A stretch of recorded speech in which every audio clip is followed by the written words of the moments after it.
અમદાવાદમાં રિક્ષા એસોસિએશન દ્વારા 24 કલાક માટે રિક્ષા બંધનું એલાન કરવામાં આવ્યું હતું. કારણ શું છે ચાલો જાણીએ.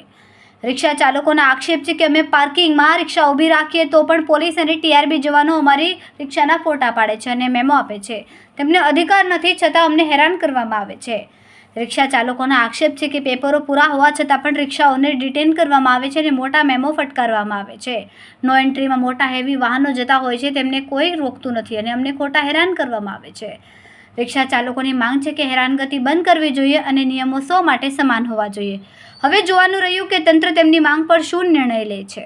નમસ્કાર દર્શક મિત્રો, ન્યૂઝ ફોર ઇન્ડિયામાં આપનું સ્વાગત છે. આજે અમદાવાદમાં રિક્ષા એસોસિએશન દ્વારા એક દિવસની હડતાલ ઉપર ઉતરી ગયા છે અને આજે શા કારણસર હડતાલ રાખવામાં આવી હતી તે અત્યારે રિક્ષા એસોસિએશનના પ્રમુખ અને આગેવાનો અને રિક્ષા ડ્રાઈવરો અમારી સાથે અહીંયા હાજર છે. એમની સાથે અમે વાતચીત કરીશું.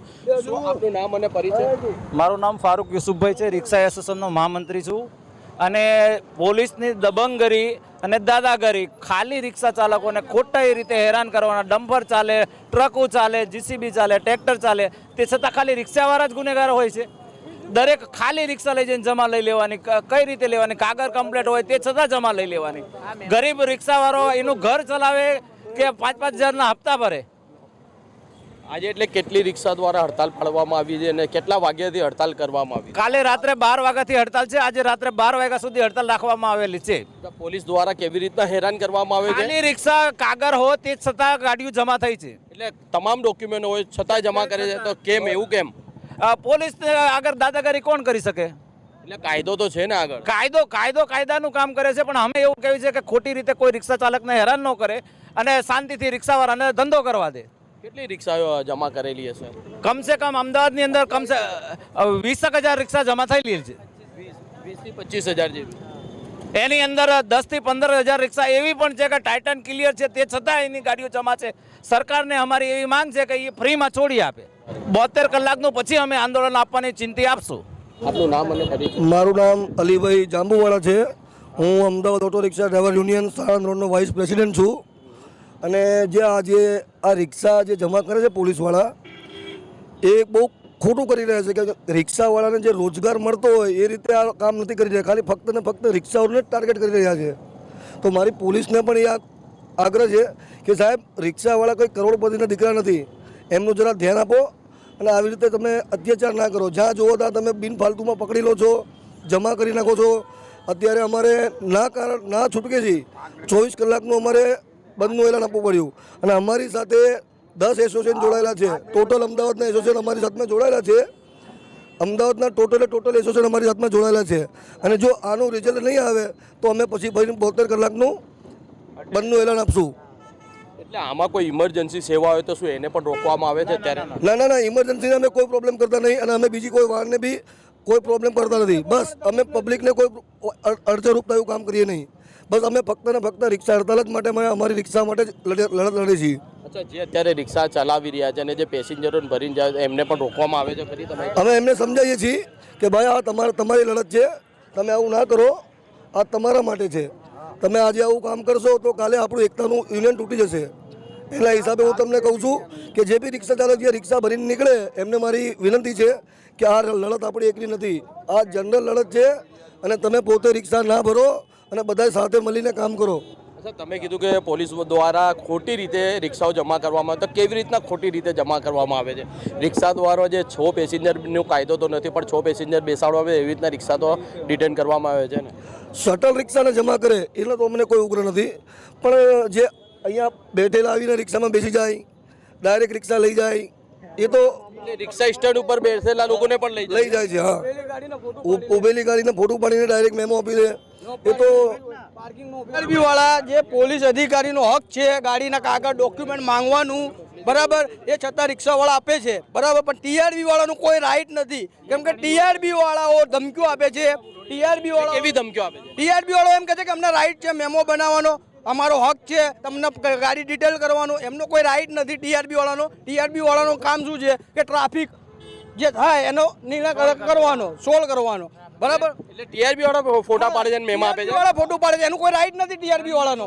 આની આગળ આની ડીસીપી ને કે કોઈને રજૂઆત કે ટીઆરબી વાળા અમારા આઈને ફોટા પાડી જાય ના ના અમે કહીએ તો અમને શું કે ખબર ના ડીસીપી સાહેબને અમને જાણ નથી કરી પણ મળવું જોઈએ ને કાયદા મુતાબિક ધમકીઓ આપે છે સાહેબ કેવી ધમકીઓ આપે છે ટીઆરબી વાળા ના કે તમારી ગાડીઓ હવે રોડ પર દેખાવશે આમ ને તેમને તમે દેખાવશો ગમે તે કાયદામાં તમને હેરાન કરશું ના આમ ને તેમ હવે ટીઆરબી વાળાનો કોઈ રાઈટ જ નથી મેમો આપવાનો એનો કોઈ પ્રૂફ છે તમારી જોડે કે ટીઆરબી વાળા આવી ધમકી આપી હોય ને કે આવા તો મારો કાલે એને તમારી પાસે તમે કોઈ વિડીયો ઉતારી ફોટો પાડી વિડીયો ટાઈમ જ ના મળે સાહેબ અમે રિક્ષા ચલાવવા વાળા ઘર ચલાવીએ કે રિક્ષા ચલાવીએ કે ટીઆરબી વાળાનો વિડીયો બનાવીએ સાહેબ અમે આવીને ફોટો પાડે તો વિડીયો તો બનાવી લેવાય પણ એમને ટીઆરબી વાળો હવે અમને યાદ આવી ગયો હવે વિડીયો બનાવશું અમે ટીઆરબી વાળાનો બરાબર સાહેબ હવે કેમ કે હમણાં અત્યારે મારે પોતાનો જ ઘર મારે ચલાવવું મારી છોકરી 9th ક્લાસમાં ભણે છે હું રિક્ષા પર ગુજરાન કરું છું બરાબર અને એની અત્યારે મેં ફી ભરી છે 5500 રૂપિયા બે બાબા મારા ઇંગ્લિશ મીડિયમમાં ભણે છે અને મહિને 1500 રૂપિયા રિક્ષા સ્કૂલ વાળો લે છે હવે મહિનાનો 1500ના હિસાબે 36,000 રૂપિયા તો એ જ થાય મારા બે બાબા ભણે છે 60,000 રૂપિયા થઈ ગયા મારે રિક્ષા પર ગુજરાન કરવાનું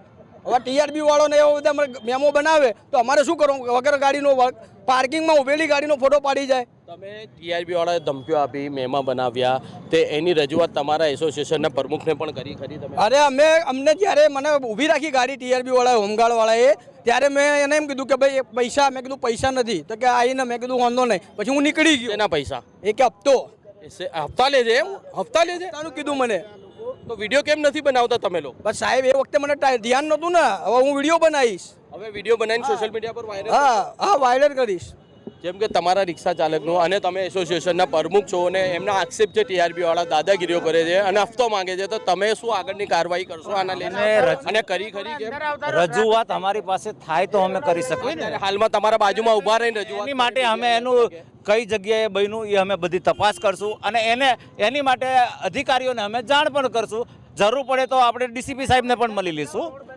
કે આપણે એને પહેલાં પૂછ્યું કઈ જગ્યાએ થયું શું થયું તમને કોઈ આજ સુધી એવી જાણ નથી કરી એવું જાણ કરી હોય તો અમે એક્શન લીધા જ હોય લેવા માટે અમે તૈયાર છે રિક્ષાવાળા માટે અમે કટિબદ્ધ જ છીએ એસોસિએશન પ્રમુખો બધા રિક્ષા ચાલક ફરિયાદ લઈને આવે તો અમે સાંભળવા માટે તૈયાર છે એની એક્શન લેવા માટે પણ તૈયાર છે આટલા રિક્ષા ચાલકો અમારા સપોર્ટની અંદર છે એમને પૂછો કોઈ બી તકલીફ પડી હોય તો પ્રમુખ સાહેબો એમની સાથે જ હોય શું કહેશો કાકા તમે તમારા રિક્ષા ડ્રાઈવરોનો આક્ષેપ છે કે ટીઆરબી વાળા દાદાગીરીઓ કરી રહ્યા છે અને ટીઆરબી વાળા હપ્તાઓ માંગી રહ્યા છે તો એને લઈને શું કહેશો તમે હું સાહેબ એક જ વસ્તુ કહેવા માંગુ છું કે આ પોલીસ ખાતું છે ને બિલકુલ જુલમ કરી રહ્યું છે અને ડિવિઝનને કોઈ હક નથી સરખેજ ડિવિઝનને કે અમદાવાદ ડિવિઝનને કોઈ હક નથી કે તમારે ટ્રાફિક રિક્ષાઓને પકડવાનો હક લાગે કારણ કે ટ્રાફિકનું કામ ટ્રાફિકને જ કરવાનું હોય ડિવિઝનને કરવાનું નથી ડિવિઝન પકડે છે રિક્ષા બિલકુલ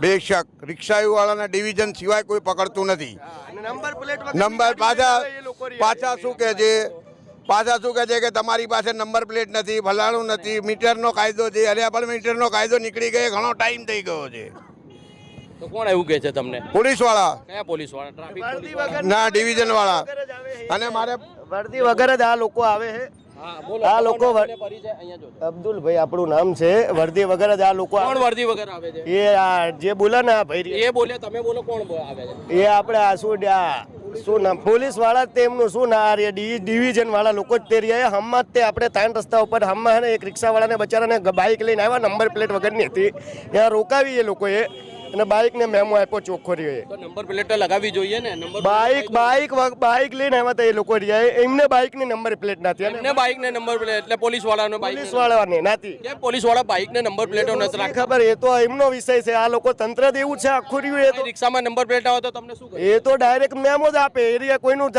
જાણે થોડોને કેમ નંબર પ્લેટનો કાયદો નથી એ તો અમે તમે અત્યારે પોલીસ ચોકી ઉપર જતા રહો એમની ગાડીઓની કેટલી રહી નંબર પ્લેટ છે નંબર પ્લેટ નહીં ખબર પડી જાય પણ વિડીયો બનાવીને વાયરલ કરી શકો છો ને એ વાત 100%ની સાહેબ પણ અમે રિક્ષાઓ વાળા બધા જાગૃત થાય ને તો કક કહે આની અંદર તમે જાગૃત થશો તો બીજા થશે બધા થશે વાત 100%ની પણ આ લોકો જાગૃત થશો હેરાન આ લોકો તમે ક્યારે જાગૃત થશો અમે બધા રિક્ષાવાળા એ કહે છે આ રહ્યા અમારા પ્રમુખ આવ્યા છે આ ભાઈ રહ્યા એ વાત કરે એટલે આ રહ્યું પ્રમુખ એમ કહે છે કે અમને કોઈ રિક્ષાવાળા જાણ જ નથી કરતા તો અમે શું કરીએ એ હે ને અમે એ વાત સાચી તમે કેમ તમારા પ્રમુખને જાણ નથી કરતા એ ટીઆરબી વાળા બહુ હેરાન કરે છે પણ હેરાન કરે તો તમે તમારા પ્રમુખને જાણ કરી એ નહીં કરી આલ્ફર એ ભૂલ છે આલ્ફર બધા કરી દઈશું જે 100% કરશું આ પ્રમુખને 100% મીડિયાના હસ્તકે બધું બોલી ના મીડિયાના હસ્તકે નહીં જે સાચું છે સત્ય પ્રમુખને કેવું હા એ 100%ની વાત છે સાહેબ એ તો હે ને અમે આલ્ફર વિડીયો બનાવીને મોકલી જ દઈશું એના માટે કોઈ વાંધો નહીં અને આ લોકો જો કે અત્યારે તમામ રિક્ષાવાળાઓ અહીંયા જોડાયા હતા અહીંયા ઘણા રિક્ષા ચાલકોના એવા પણ આક્ષેપ છે કે ટીઆરબીના લોકો આવે છે અહીંયા અને ફોટા પાડે છે અને અમને ધમકાવવામાં આવે છે અને અમારી પાસે હપ્તો માંગવામાં આવે છે તેવા રિક્ષા ડ્રાઈવરો જે હતા તેમના આક્ષેપો હતા. જો કે સત્ય હકીકત શું છે એ તો જ્યારે એમના પ્રમુખ રિક્ષા એસોસિએશનના પ્રમુખ જ્યારે ડીસીપી સાહેબ પાસે જશે અને રજૂઆત કરશે ત્યારે જે તપાસ કરશે તે તપાસ દરમિયાન જ સત્ય હકીકત બહાર આવશે. કેમેરામેન રાહુલ ઠાકુર સાથે news for India, Sharif ગાચી, Ahmedabad.